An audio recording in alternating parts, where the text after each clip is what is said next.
Hi guys, ito nga pala nangyari sa araw ko. Samahan niyo ako. Nagpunta nga pala kami Mabini kasi magpapagupit kami dalawa ng ate. Yan yung favorite part ko ng Mabini.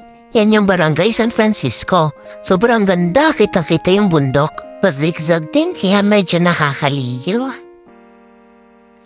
At nandito na nga kami sa parlor. Ayan, nagbi-video ko, binibidyohan ko ang ate. Tingin-tingin lang siya dun. Oh. At patapos na ang ate, ako naman ang sunod. Hindi ko na nga nabidyohan ang matapos kaming gupitan kasi nagmamadili na din kami. Pupunta na nga kami din sa aming pupuntahan na burgeran.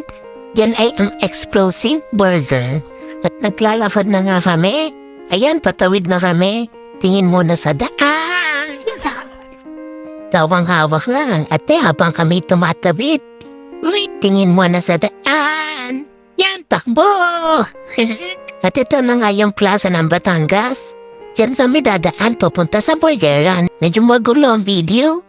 At ito, naglalakad na nga kami papunta sa mismong burgeran. At ito nga, sari-sari na yung ginagawa namin ng ate. Ayoko na lang sabihin yung mga pinagagagawa namin dyan ng ate. Pero hayaan nyo na. Samahan nyo na lang ako papunta sa burgeran. Tara! At makarating na nga kami sa burgeran na Explosive Burger. At nagtingin na nga kami ng pwedeng orderin. Mukhang nalalapit na nga ang Pasko. Kasi puro Christmas light na yung nakikita ko. At ito na nga yung order namin. At hindi pa nga kami kumain agad kasi magpipicturan pa kami. Hoy, tingin ang tingin sa pagkain. Kaya nagutom na nga ako kaya kumain na ako ng fries. Ang tagal kasi ng ate. At nagpipicturan na nga kami. Yan, sige, waki. Oh, yan. Gi, pose, tak. Ganun. At nagsimula na nga kami kumain ng ate. Ako lang pala, kasi ang ate nagpo-phone pa eh. Wala nang makakapigil sa akin, gutom na ako eh. Bahala ka dyan ate. At ayan na nga, kumakain na kami dalawa. Medyo paubos na nga din ang akin. Ang bilis ko maubos ng akin. Gutom na kasi ako. At ayan na nga, natapos na kaming kumain. Kung ano-ano na naman ginagawa namin dyan ng ate. Wala lang, huwag yun ang pansinin. At sabi ko nga dyan, pauwi na ako, kaya tara. Ang pinag-uusapan nga namin dito ng ate ay yung kilay ko.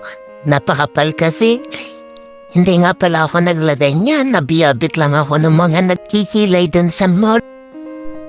At ayan na nga, sabi ko dyan, pauwi na ako. Pero may dinaanan pa kami. At ito na nga yung dinaanan namin, imbahan. Ito nga pala ang Basilica ng Batangas. Dito ako pumupunta para gumaan ang loob ko. Ito nga pala ang harap ng simbahan. Sakto may kinakasal din. So ganda ng sasakyan. At syempre nagpa-picture na rin ako. Ang ganda kasi. At biglang ang umulan ng malakas. Kaya sumilong muna kami dito sa tabi ng simbahan. Pumasok na din kami sa loob para makaupo at maparinig ang pangaral ng pari sa ikakasal. At ito na nga, umalis na kami kasi hindi na umuulan, baka kasi maya-maya abutin ulit kami ng malakas na ulan. At ayan, tumatawid na nga kami.